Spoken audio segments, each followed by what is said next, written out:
shivering. He asked Khadija to cover him. He told her everything he had seen and heard. He told her he feared for his sanity or that he had become possessed. But Khadija assured him that God would not allow an evil spirit to overtake a man like him, who had always told the truth and cared for the poor and needy. Soon after, Khadija went to her cousin, a religious scholar, and told him what had happened. Your husband is a prophet of God. The people will accuse him of lying and many other evils. Oh, and he will be cast out. Despite her cousin's warning, Khadija believed all her husband had told her, and she never hesitated in becoming Islam's first believer. And soon, others followed.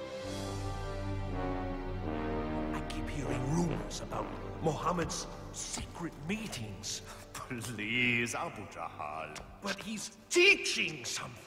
I don't know what it is yet, but his adopted son Zayd has joined him, and so has his cousin Ali. So what? The rest are beggars and slaves. But he must be punished. For what? For teaching something different. Look, if his followers were men of power, if his teachings were dangerous, I'd fall on him like an ocean. But this is Muhammad, Abu Jahl. Al-Amin, the honest one. Bah!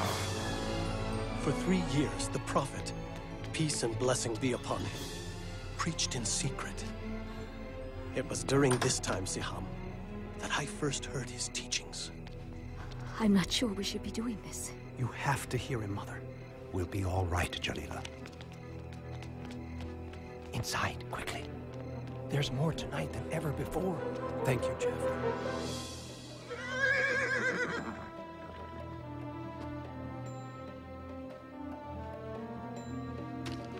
Where do you go every night? To hear a prophet of God. What a feeling to learn the way of Islam from God's messenger. Peace and blessing be upon him. His revelations, the Quran, offered the most beautiful words we had ever heard. He taught us, all the gods of Mecca are powerless. There's only one God, the God of Abraham, Moses, and Jesus. And you have to surrender everything to him. There's no such thing as rich or slave in the eyes of God. All are equal. And the poor aren't to be put down and despised. They're to be cared for. The Quran says, in the name of God, the merciful, the compassionate, the most honored of you in the sight of Allah is the most righteous of you. Women aren't possessions. They're God's creations and just as important as any man. Respect them. The earth is a gift from God. Treat it gently. You are its caretaker. And remember, you will all be judged according to your deeds. Many became Muslims that night. We showed our faith with a simple pledge. There is no God but God, and Muhammad is his prophet. There is no God but God. And Muhammad is his prophet. No God but Allah. And Muhammad is his prophet.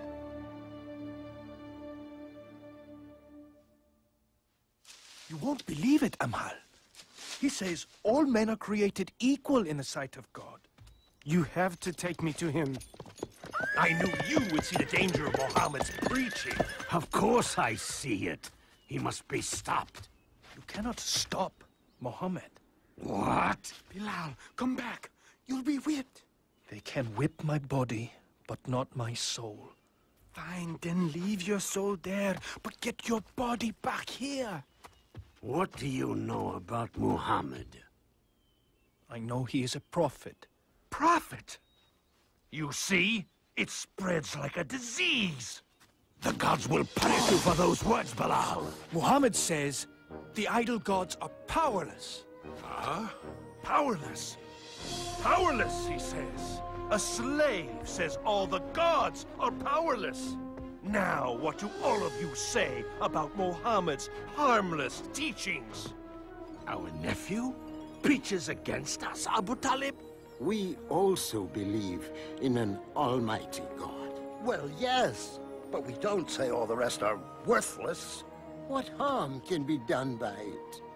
Those who listen to him are the poor and weak. Not all. They have been joined by Abu Bakr. Oh yes, Muhammad's mighty friend has also deserted us. He's only one man. No! He is the first spark of a flame that must be extinguished. Yes! If Muhammad's preaching becomes popular and the gods are abolished, there will be no pilgrims. And if there are no pilgrims, there will be no more us.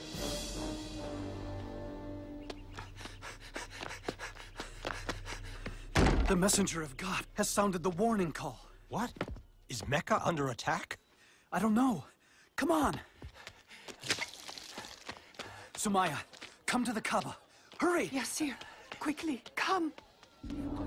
What's going on? I don't know.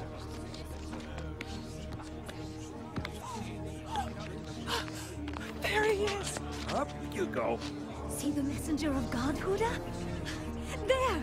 He's about to speak. And then the prophet, peace and blessing be upon him, said, "O people of Mecca, if I told you there is an army behind the hill coming to invade us, would you believe me?" We would believe anything from you, Muhammad. You've always spoken the truth. And so he continued, "O people of Mecca, I beg you, abandon your gods and worship the one and only God. Save yourself from the fire of hell, for I cannot keep you from God's punishments. I am only like the man who sees the enemy coming and goes to warn his people of the approaching danger in order to save them." Our nephew is making a fool of us. Stop him, Abu Talib.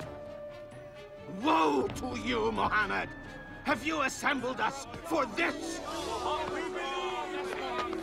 Isn't it wonderful? Do you believe this man? Oh, yes. Every word. He's leaving the hill. Let's go join him. How dare you betray Mecca? What? The gods aren't good enough for you? We'll protect you, messenger of God. How dare you insult the gods? Prophet? Lock arms! Don't let them hurt the prophet! Stay together! Don't let them through! You cannot do this, Bilal. If the messenger of God no longer preaches in secret, I will not follow in secret. What is this? No, don't tell me. My slave has become a Muslim. You may own my body, but my soul... Let me guess. You think your soul is free? No. My soul is also a slave, but not to you. To God. That's where you're wrong, Bilal. It all belongs to me. Everything you are, everything you think, everything! Say it!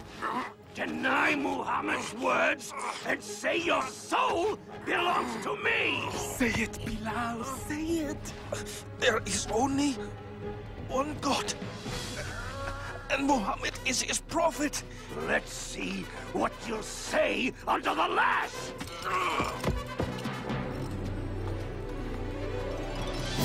Yes, he does. Deny Muhammad's words. Yes.